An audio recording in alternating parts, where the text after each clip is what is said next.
Guests and guests, welcome to a very special afternoon of celebrating the presence of a very significant persona in this institution. I say so mainly because he is one of the pillars of this school, and his short presence with us had made, I'm sure, a mark onto the hearts of the small kids who would always love to be in his little office, and a memory onto the teachers and staff whom he had never failed making us smile and briefly forget our worries in life. Today, we are going to give him another tribute, as his presence has been so much treasured by each of us. Ladies and gentlemen, kids, let us welcome our dear brother Felix Mason.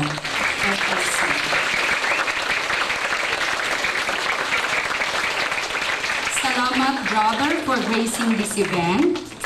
Salamat, brother, for your time and service in the institution. Salamat, brother, for your jolly presence. And salamat for your love to all Lasallians. And to formally start our program this afternoon, let us all stand for a prayer to be led by 2006 NOPSEA OPM solo champion, Vanya Castor. And please remain standing for the singing of Pambansang Awit and the Star-Spangled Banner to be rendered by Erica Pabon. Our Father, who art in heaven, hallowed be thy name. Thy kingdom come, thy will be done on earth as it is in heaven. Give us this day our daily bread, and forgive us our debts as we forgive our debtors. And lead us not into temptation, but deliver us from evil. For thine is the kingdom and the power and the glory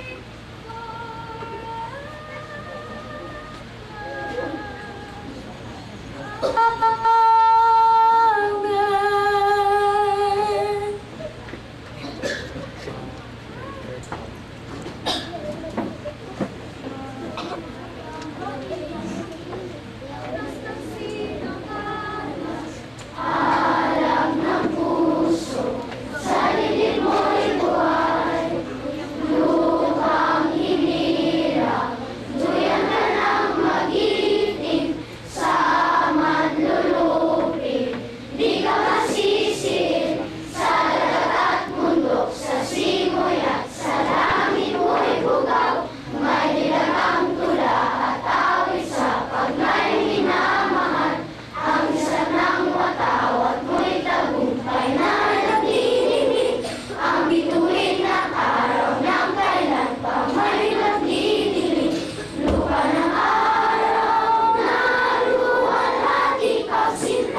Oh, say, can you see by the dawn's early light what so proudly we hailed at the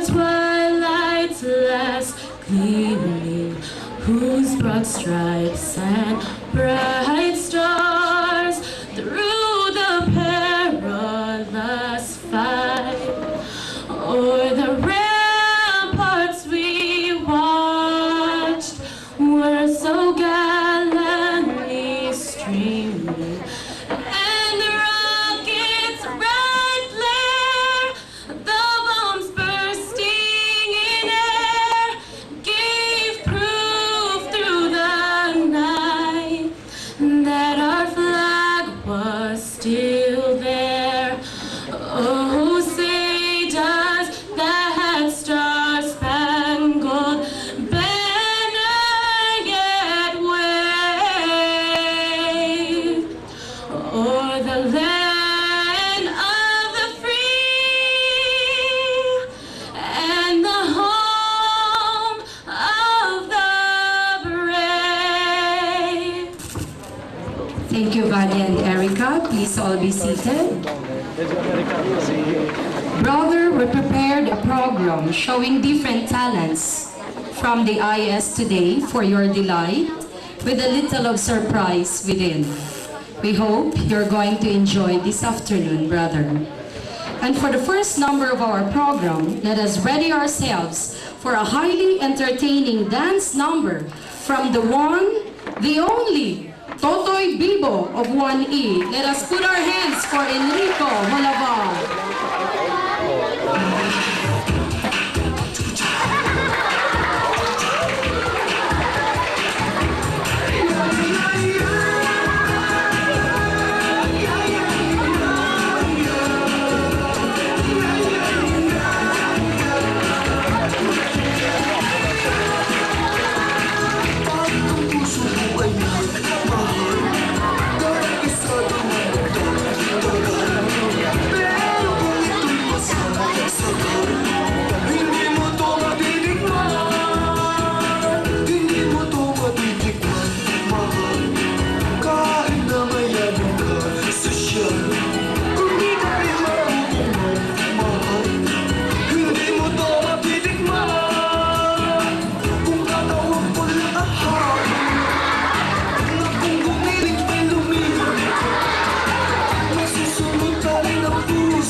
grade 1 who will render us a beautiful song number. Let us all welcome Oden Ignalaga of 1C.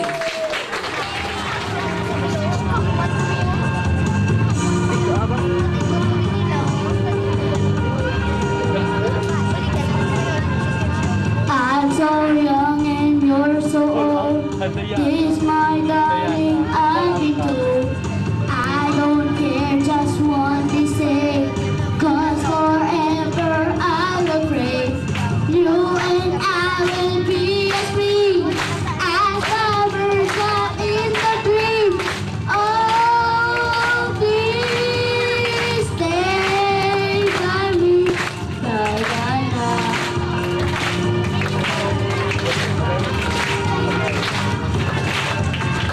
Feels I get when you hold me close.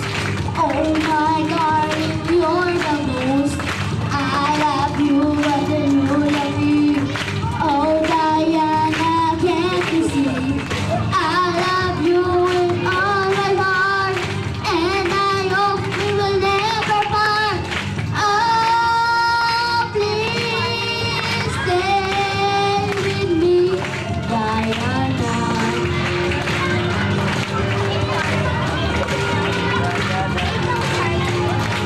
Oh my darling, oh my lover, tell me that there's no other. I love you with all my heart. Only you can take my heart. Only you can tear it apart. When you hold me in your loving arms, I can feel it giving all your charms. Hold me darling, hold me tight. Squeeze me baby with your all your might. Oh, please stay with me, Diana. Oh, please, Diana. Oh, please, Diana. Oh, please, Diana. Oh,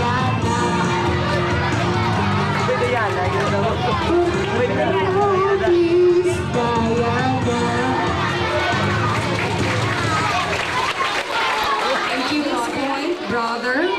We would like you to listen to the speeches of the people who in one way or the other you have touched or had been touched by your presence in the IS. First, we would like to have Enrico Gonzaga. Enrico is Brothers Cards and Dominoes buddy during club time. Let's give a hand to Enrico. For everybody's information, Brother Felix's club in the IS every Thursday is Cards and Dominoes. Brother Felix, we are surely going to miss you. However, we know that you're going away for a while is for the good of your health. Please get well, have a safe trip, and we pray that God will always be with you to protect. Our beloved Brother Felix, good afternoon. Thank you for being one of our founding brothers. As it had been not because of you, we would not have been here for right now. We wish you a safe voyage back home and have a good health. Thank you for everything, brother, and remember us all in the great school.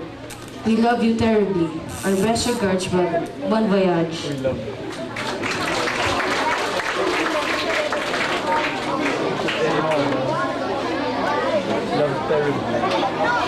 Good afternoon, everyone, brother. I'm RC Shawfad High School SAC President. One very historical and significant event that's happened here in Salle, and to myself as well, is having the opportunity to know you. Personally, I only heard that he's fond of playing cards and board games with elementary students, and that he gives little cards to the students celebrating their birthdays, and of course, that he gives the warmest hellos and jokes he has shared with his teachers. It was only yesterday that I had a chance to have a closer contact with you when Brother Mandy asked us to go to the brother's house to have a picture taking with him. Right there, I realized that indeed you enjoyed being with us, with the students of my age. In behalf of the high school students, I would like to say thank you, brother, for sharing your life with us, for teaching the people of Negros the Salle way of life, and for touching our hearts in different ways. Surely we will miss you, brother. We wish you good luck, happy and relaxing life back in the States. As our Lasallian prayer would say, live Jesus in our hearts forever. Brother Felix, you will always live in our hearts forever. Q, RC, and EJ. At this point, let us be entertained once more by another song number from a very talented grade 5 student, Jose Emmanuel Diaz.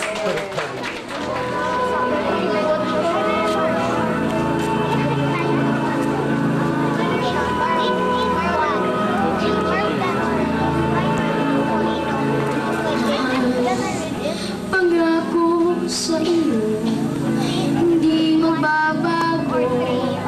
Ikaw lang ang iibigin ko. Ikaw ay lumayo at masaktan ako. Asahan na di maglalako. Ang pag-ibig ko'y alay sa'yo naman. Kung kaya giliw dapat mong malaman. Minsan lang kitang iibigin. Minsan lang kitang mamahalin. Ang pagmamahal sa'yo'y walang hangganan. Dahil lang minsan ay magpakailanman.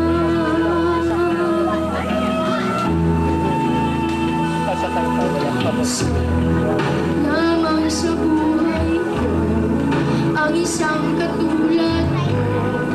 Ako rin ba'y iniibig mo? Puso'y sumasama, sinusumpa sa'yo. Ikaw ang tanging dalangin ko.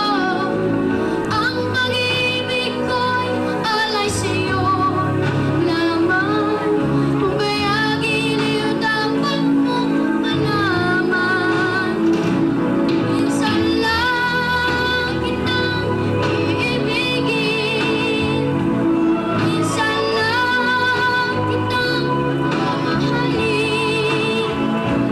Ang pagmamahal sa'yo'y walang hangganan.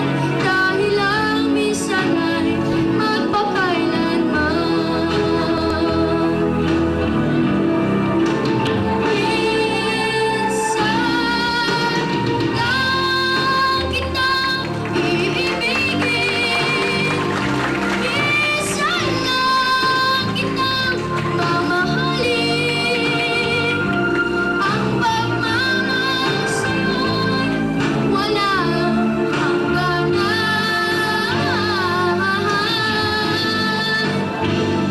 Dahil lang minsan ay magpakailanman.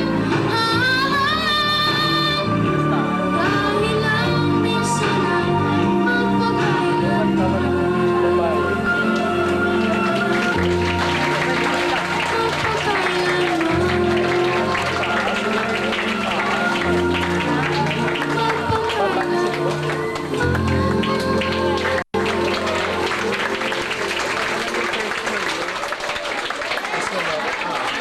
Thank you, Joe M. Truly, brother, minsan ka lamang namin mamahalin.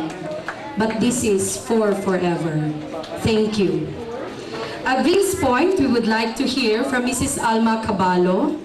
She had been brother's partner at Cards and Dominoes, brother's assistant for 2 years.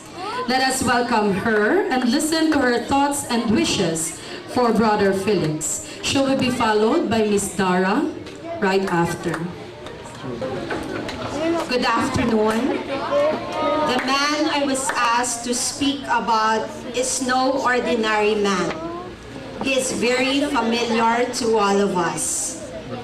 This man is no other than the pogi, the guapo, Brother Felix.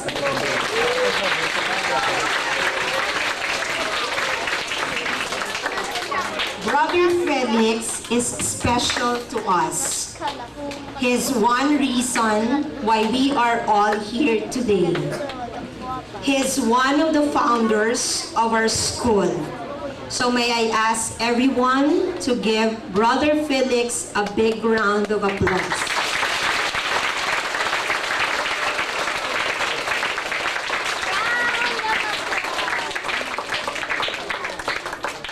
I am deeply honored to speak about Brother Felix as we send him well for his travel to the United States. The days I served as his assistant in the Cards and Dominoes Club every Thursday is truly a worthwhile experience for me. Brother Felix is a symbol of humility and a man of great faith to God. He is so admirable that he draws a lot of young children over to him. Truly, he is a symbol of a LaSalle brother very close to children. To close, I would like that each one of us will pray and wish Brother Felix a safe trip to the United States. Let us collectively pray every night before sleep that God will bless him and give him good health. Brother Felix, we will surely miss you. Salamat gid sang madamo. Thank you. Good afternoon, everyone. Good afternoon, Brother Felix. Although we know we were not given the chance, we did not have actually the chance to see you when you were very much young. Although that's a bad word for Brother Felix because we know he is and will always be young at heart. Still, we feel so lucky and blessed that we were given this opportunity, very rare opportunity indeed, to work with him, to interact with one of the founders of this great university. You know, we will miss you, Brother Felix. You, for example, in the morning, your presence in the grade school area, near grade 2C, as well as your warm greetings in the morning, accompanied by a wave of his hand. His jokes, his sense of humor, yet his utter seriousness when you play with the little ones, he usually play cards and dominoes. These have become part of the grade school ambience. So to say that we will miss you is simply an understatement. So, Brother Felix, to ask you also to stay with us could be so selfish on our part. So we say thank you. Thank you for your inspiration. Thank you for your love. Thank you for sharing your life with us. We love you very much. God bless. I would like to request also Brother Mandy Dubongko to give us his speech, his thoughts and wishes for Brother Felix.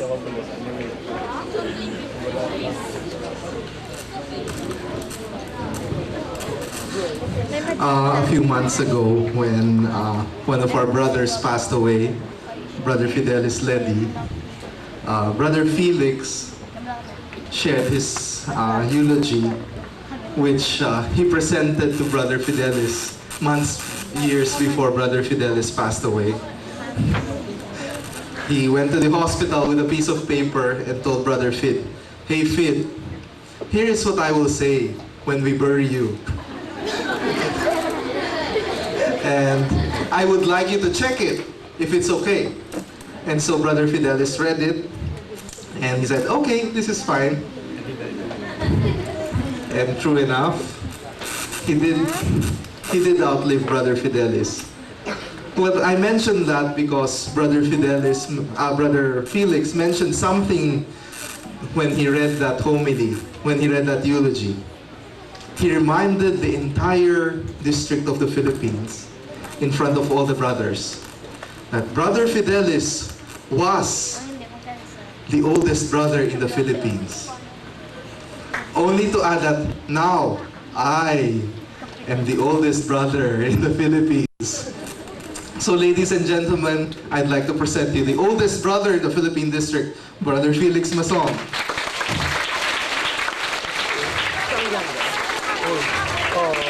However, also here now is one of the youngest brothers in the Philippine district. That's me. And so, I think it is only right that you hear the thoughts of a young brother like me. I'm only 27, and Brother Felix is 87. That's, okay, do your math. 87 minus 27, 60. When Brother Mandy was born, Brother Felix was already 60 years old. It has been 2 years. I first met Brother Felix when I was in college. He was the director of the Salle University. And I remember him most for calling everybody guapo and guapa. Brother Felix knows very few Filipino words. Guapo, guapa, and gusto mo bang mapalo? Brother Felix was a principal during his time, and apparently that line worked a lot.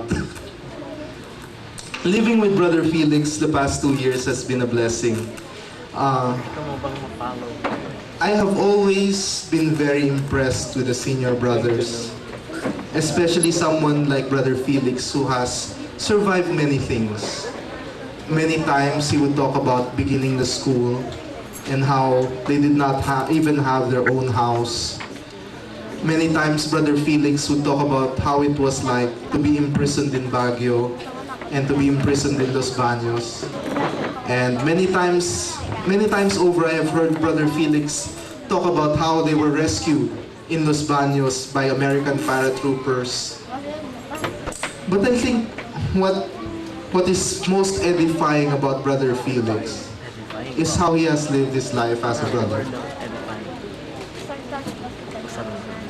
Brother Felix, just like many of the great brothers who have gone before us, were very simple people. I myself have experienced how it is to live with Brother Felix. And I can tell you very honestly about how simple Brother Felix has lived his life. So simple, in fact, that I can enumerate with you the things Brother Felix has in his closet. I know how many robes Brother Felix has. I know how many undershirts he has. I know how many socks he has. And Brother Felix would never complain. Never have I heard Brother Felix complain. He would tease the brothers, especially Brother Gus. He would love to tease Brother Gus. But when all the teasing is over, Brother Felix is also a very obedient brother. And this is an inspiration for young brothers like myself, brother. And that is something very inspiring. And Brother Felix, in his simplicity, I think, in a way, Brother Felix has touched so many lives in ways brothers like myself can only dream about. The simple presence of Brother Felix, I'm sure, has meant the world to a lot of the young children he has met. In the same way, my 2 years living with Brother Felix will be a very impression. And one day, years from now, my only wish is that I would also live a life like Brother Felix. So Brother Felix, thank you very much. We will see each other in Napa very soon.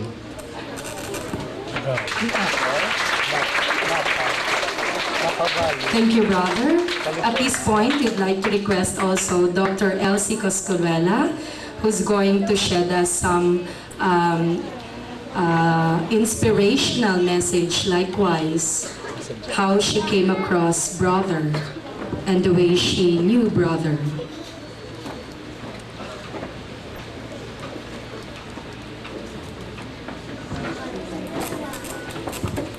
Good afternoon, everyone. Brother Felix, good afternoon. Brother Felix, you are a giant in the ministry of the brothers in the Philippines.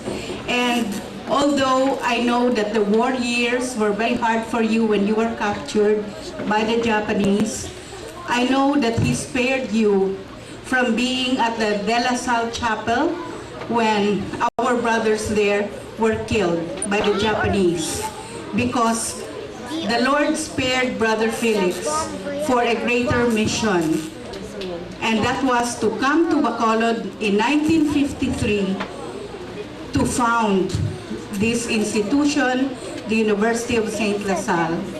And among the brothers who have come and gone, our alumni, the old boys, they were little boys then, your age, now they are our old boys. All of them who have played domino and cards or were disciplined lovingly by Brother Felix, I doubt if there's any other brother who has come this way in this school who is more loved by the parents, the students, the faculty, the alumni than you are, Brother Felix. The space that you occupy in the history of this university and in the hearts of each individual whose life you have touched, that space will always remain a special place for you. And we are so grateful that during your ministry, you have returned to Bacolod many times. It would signify to us that you were always happy to receive an assignment to come back in Bacolod. So we love you as one of our founding brothers. We thank you for starting this ministry, and certainly Bacolod and the province are made much more richer because you helped found and educate the youth of this city and this province. Godspeed, Brother Felix. You will always be in our hearts, and we will pray for your good health and very quick and full healing and recovery. God bless. Thank you, Madam. Sir Villanueva from the college would like also to give his message for brother.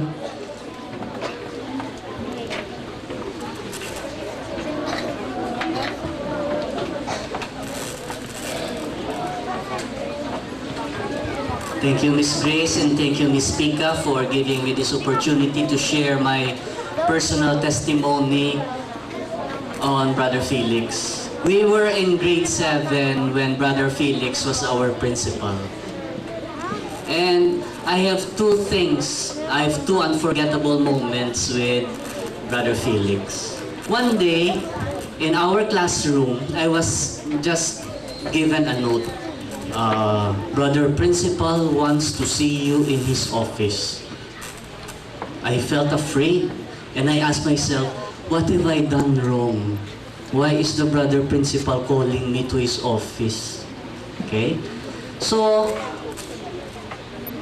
I went to his office. The office was still in the old principal's office. It's now the business office lobby. No? When I came in, Brother Felix let me in and happy birthday! Because during the time, all of us, he remembered all our birthdays. And every time it was our birthday, he invites us to his office. And one secret that I have to share with you now that I'm going to reveal to you is that I had my first mini sex education from Brother Felix. Why? Because after playing cards for a short time, he detailedly drew and taught me, you know how the sperm fertilizes the egg cell? It's like this. He really drawn it in the paper and showed it to me. And that's how I came to know Brother Felix. And after that, every lunchtime, every lunch break, no, we would used to play basketball in the quadrangle. And Brother Felix, after eating his lunch in the brothers' quarters upstairs, he would go down and play with us, no? Tita Charit would still remember this, and Miss Mons, because they were our teachers during our grade school. And one lunchtime, one of our classmates, Mr. Teddy Cortez, we were playing basketball, and he gave Brother Felix the ball. Brother Felix, would you like to shoot the ball? Brother Felix was in the half line. He was in the half court. And when he received the ball, he held it like this and threw the ball, and the ball hit nothing but net. All of us who were watching cannot believe it. And we suggested to Teddy, again, maybe he's just fooling us. Okay, brother, again, please do it for us again. And then still, from the half court, he threw the ball with a wide arcing arc, and still, it hit nothing but net. That's how Brother Felix was as an athlete. He taught us baseball and American football. During the time, there was the field, no, right beside the grade school area, now the tennis court. That was a huge football field where Brother Felix used to bring us during our PE in the afternoon and teach us baseball and American football. Then, every time he meets and see us in the corridor, he's still very funny. He makes himself very approachable, and as what Brother Felix is, and right now, his pure sense of humor. And one last memorable moment, when I was taking my SIGS, my Summer Institute of Graduate Studies in the LSU. It was the feast day of our founder, May 15, and we had a mass at the main chapel of De La Salle University. And me and my colleague, Mr. Ramon La Chica, whom we knew personally, we saw Brother Felix. And during the time he was at La Salle, Sobel, Alabang. And after the mass, we approached him, and he still remembered our names. Okay? That's how sharp the memory of Brother Felix is.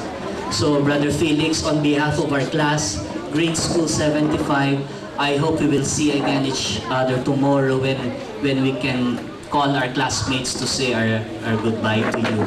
So thank you so much for, as a student, you molded me as who I am today, and as our founder, as a lay partner in the Lasallian Mission, I really had the grace and opportunity and the gift to work with you.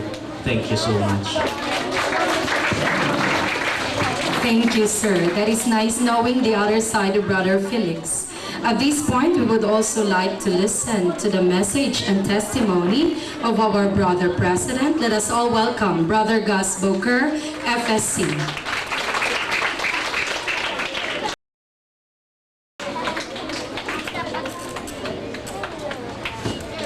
Good afternoon, everyone.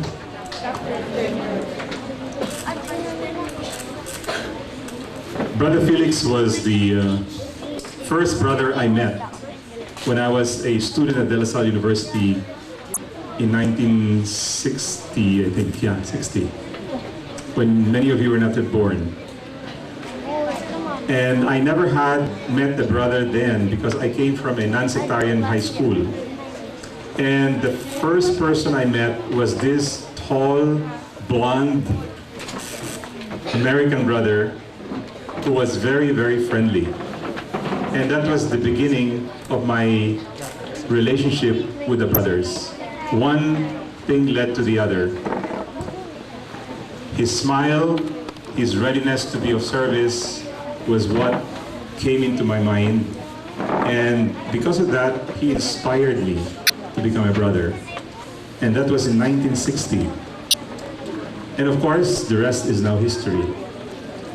But what is important today is that in 1938, when Brother Felix was only 19 years old, he came to the Philippines to serve. During the war, he was placed in the concentration camp for 7 months in Los Baños. And after that, when he was rescued by the American paratroopers, he was placed in Muntinlupa National Penitentiary for 2 weeks. He went back to the States to recover because he was skin and bones. He decided to come back to the Philippines again in 1949 because he said to me, I asked him, why did you come back, Brother Felix? Because the Philippines need more help. He could have stayed in the States like many others did, but he came back. And then 1952, he came to Bacolod to start the first La Salle school in this part of the world. He was only then 34 years old. He left for Manila and the States, stayed for a short while in the States, came back again because he wanted to serve. I was in the States with him in 1981, and I told him, Brother Felix, what are you doing here? He says, well, I'm working here in Mont La Salle. I said, you can do better in the Philippines. So he packed his bags, came back, and he was assigned in Alabang, where today they dedicated a whole building where it's a preschool building named after Brother Felix. And one brother who was traveling with him from the gate of Alabang to the school, and he would say, how come all the security guards and everybody you see along the way, they greet you, but they don't greet me? Because Brother Felix greets everyone. When I was at Robinson one time, there was a couple, and he just greeted them. And they were stunned to see this very friendly American saying hello to them.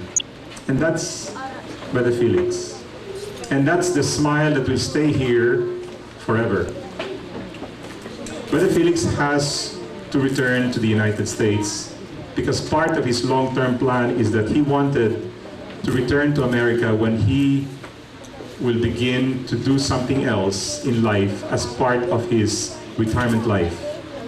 And after having noted that he has some needed medical treatment to be taken care of in a better way, his doctors in Bacolod have advised the brothers that it would be best for Brother Felix to be given the best care there in Mont La Salle, because this is where Brother Felix wants to be, in Mont La Salle, where we have our novitiate, our retirement house, and the brothers' final resting place. It's also there. Everything is there in one place. The provincialate is there, the retreat house is there. And he likes it because it's a big, big property with full of trees, flowers, and grapes, because we have the Mont La Salle Napa Valley there. So that's where Brother Felix is going to go. And he has to go soonest because that's what the doctors feel is best. That the sooner he goes there, the better the treatment can be made so that he will live even longer. Because he is very much loved here and very much loved anywhere he goes. Of course, he would always tell me his answer in French. And of course, he will not tell you that in front of you because it's a French word that has a lot of meaning. Because he's a very naughty brother once in a while. There he is. So, Brother Felix will return to the United States on Sunday night. He will take a direct flight to San Francisco via Philippine Airlines, and he will be accompanied by Brother Hans Moran. who knows his medical history. But from Bacolod to Manila, it will be Brother Mandy who will accompany him. So Brother Mandy will accompany him on Friday. And then Brother Mandy comes back here, and Brother Hans will take care of him on the trip to America. And then Brother Hans will come back right away, just a few days, to make sure everything is in place. From the airport to Mont La Salle will be another 1.5-hour drive. So the brothers are going to meet him at the airport. It's going to be an 11-hour and 30-minute flight. So, having said all of these, we will miss Brother Felix, but just like any good religious, Brother Felix has already left behind traces of legacy. Legacy is the good we do lives long after us. Whatever we do today stays forever. And Brother Felix has laid so many footprints that are now forever embedded in the university and in the La Salle world, because he has been assigned in De La Salle, Manila, in La Salle Green Hills, in La Salle Zobel, and in Bacolod. And coincidentally, in all of those assignments, except for Alabang, I was always there. He was either my director or I was his director. Either way. And he would always joke and say, everywhere I go, Brother Gus follows me. Huh? Well, it's because we have learned from him. We have learned many things. Brother Felix was an outstanding, well-rounded athlete. He was a baseball player, football player, basketball, golf, tennis, handball, and swimming.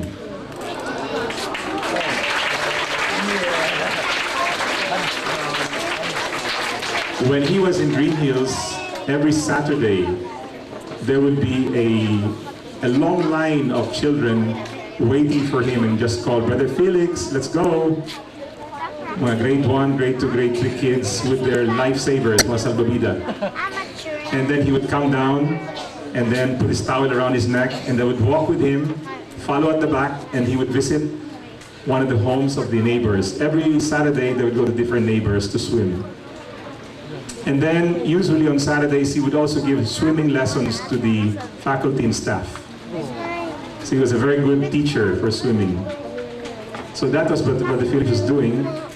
And he spent the best times of his life in the Philippines since 1938, when he was only 19. And now it's 2006, and he's now 87. We wanted to have this ceremony at a later time, after his birthday on March 6, but his director and superior in Mont La Salle, Brother Stan Campbell, said that we would like him to return so that we can take good care of him, because we love Brother Felix. And they're looking forward to seeing you, brother. They'll pick you up at the airport. Several of them will be at the airport. And I will see you there personally in January. And whatever they will bring, or whatever they'll send, I'll bring them with me. Because Brother Felix loves chocolates. That's his favorite. And a glass of Coke with a little bourbon. He does that. And that's his medicine, right, Brother Felix? Yes. Whenever it's available. And so I'm very glad to see all of you, especially his 2 granddaughters who are here, or grandmothers as he would call. And I'm glad to see also all of you who are here who have said some very kind words to this very great man that we are so proud of. When you come to think of it, the number of people who have suffered during the war, and he suffered just as much, but he came back. He came back and served, and came back again and served. And when he was asked to come to Bacolod just 4 years ago, his first answer to Brother Amin, yes, I will go to Bacolod. And then when he came here, we made him the Lasallian campus minister, animator rather, and then we named him also as the penmanship teacher for Bahay Pag-asa, because Brother Felix was famously known in De La Salle, Manila as the penmanship teacher of the Palmer method. And to this day, Brother Felix still has that magic in penmanship. He's very witty, and as I said, every now and then he would say a few words to me in French. But he will not say that today. Right, Brother Felix? Not today. So thank you very much, Brother Felix, in behalf of the university, in behalf of this school that you have made what it is today. You have laid down the grounds, you have founded it, and it's amazing to see that what occurred more than 50 years ago, the founding brother is still here. And here we are to continue the great, magnificent work. Thank you, brother. God bless.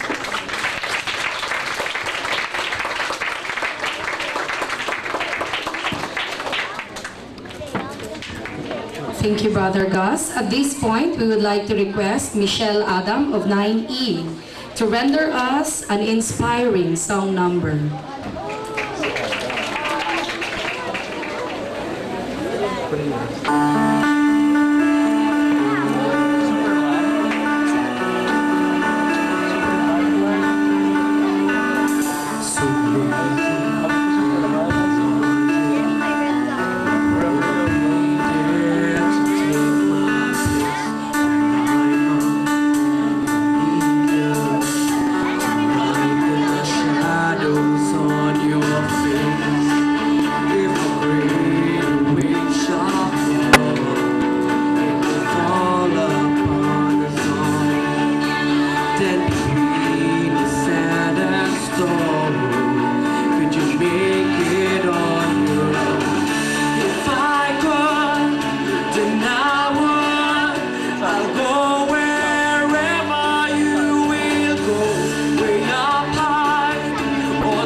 Thank you, Michelle.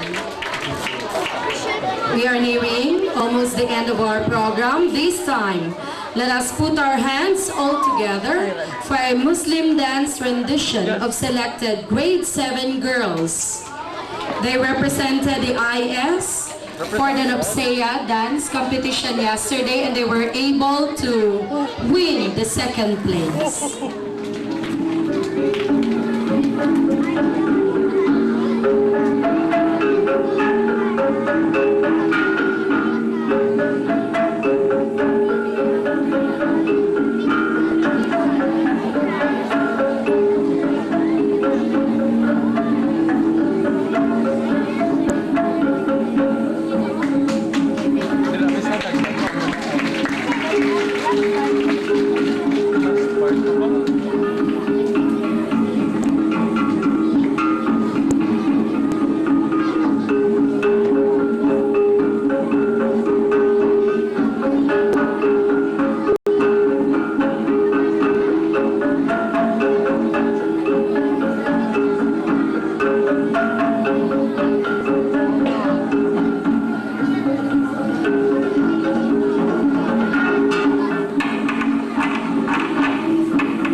Thank you, grade 7 Upsea dancers. They were trained by Miss Yula, Miss Josie, and Miss Camela.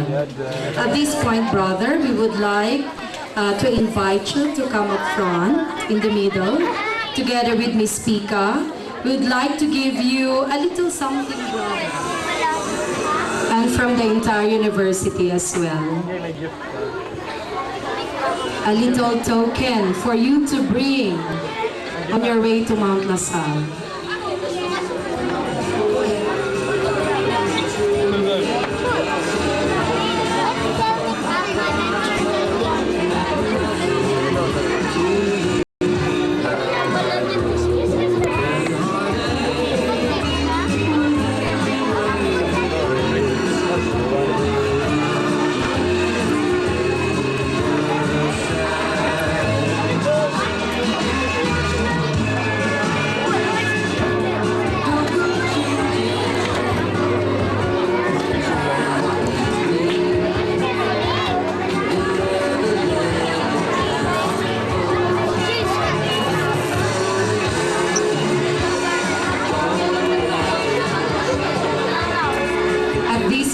We would like to request also Brother Felix for his response.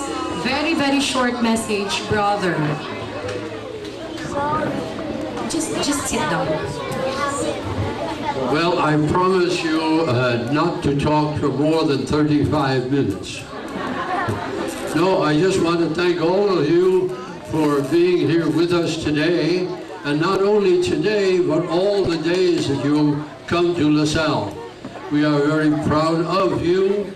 We are very grateful to you for your family support of the school, for the support of the teachers, and for letting us take care of your children. And I'm very happy that I've been able to be here in Bacolod for many years, since I was one of the founders here in 1952. I have not been here all the years between, because they had me in Manila, they had me in Baguio, they had me in Green Hills, and so on. But I always enjoyed coming back to Bacolod, because it's a place where you find you are welcome all the time. So thank you all for your kindness, and I will continue to keep you in my prayers and in my thoughts. Thank you very, very much. Thank you, brother. In closing, brother, we would like to know you that we are indeed extremely grateful of your presence, and we are honored by your service. We wish you a very safe trip back to Mount La Salle. Bon voyage, brother, and a good health, and with more years. We will surely miss you, Brother Felix.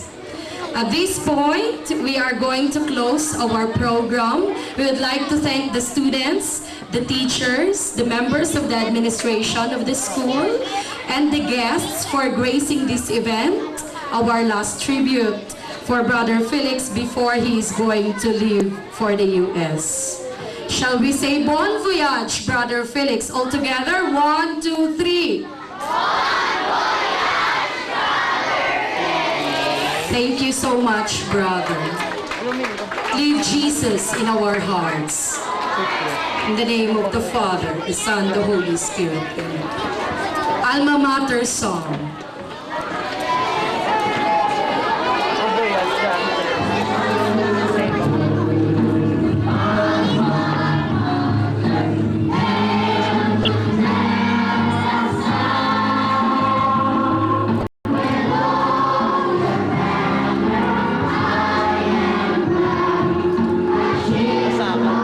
Sila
Brother, watch your step.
That's